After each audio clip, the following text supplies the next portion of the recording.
ये है कुछ ऐसे वर्ड्स जो कि डायरेक्ट स्पीच से इनडायरेक्ट स्पीच में जाते वक्त चेंज हो जाते हैं, और अगर आपने ये सर्टेन वर्ड्स चेंज नहीं किए तो आपका पूरा सेंटेंस गलत हो जाएगा। तो आइए देखते हैं एक टेबल जिसमें आपके रहेंगे 15 वर्ड्स एंड कुछ scenarios with models as well. Let's click it together.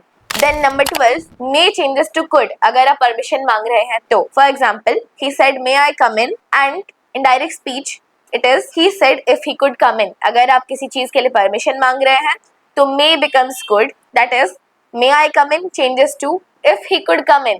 तो आप परमिशन मांग रहे हैं तो may becomes could. Number 13, shall changes to should when the direct speech is a suggestion, offer or a question about what to do. अगर आप shall use कर रहे हैं आपके डायरेक्ट स्पीच में, एंड डायरेक्ट स्पीच जो रहेगा वो एक सजेशन है कि आप सामने वाले को एक सजेशन बना के दे रहे हैं या फिर उसको कुछ ऑफर कर रहे हैं, क्वेश्चन पूछ रहे हैं कि आपको नेक्स्ट क्या करना चाहिए, तो आप शैल को इनडायरेक्ट स्पीच में कन्वर्ट करते वक्त शुड यूज करेंगे। That is he said I shell help you, which will become he said that he should help मी। वो आपको एक ऑफर दे रहा है आई शैल हेल्प यू, एंड अगर आप उसके इनडायरेक्ट स्पीच में कन्वर्ट करेंगे तो इनडायरेक्ट स्पीच में बन जाएगा ही should help me. That is offer becomes shall to should.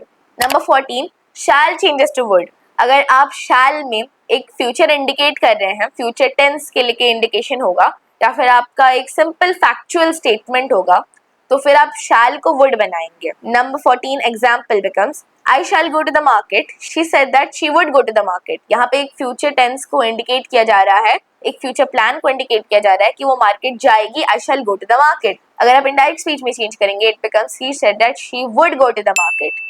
That is आपका फ्यूचर प्लान इंडिकेट हो रहा है, फ्यूचर टेंस इंडिकेट हो रहा है, तो shall becomes would. Number 15 and the last but not the least, 15 is must changes to had to. She said that I must finish my homework, which becomes she said that she had to finish her homework. Must is as necessity, compulsory. So अगर आप compulsory और necessity को दर्शाना चाहते हैं तो आपको must को change करना होगा had to में। यहाँ पे I must finish my homework is compulsory, it's a must, वो ड्यूटी है उसका, उसे करना होगा। तो अगर आप उसे इनडायरेक्ट स्पीच में कन्वर्ट करेंगे तो it becomes she had to finish a homework, उसको करना ही पड़ेगा उसका homework. Again shows a necessity and a duty. That is all, thank you so much. Please like and subscribe to Julie's classroom and share this knowledge world wide. Thank you so much.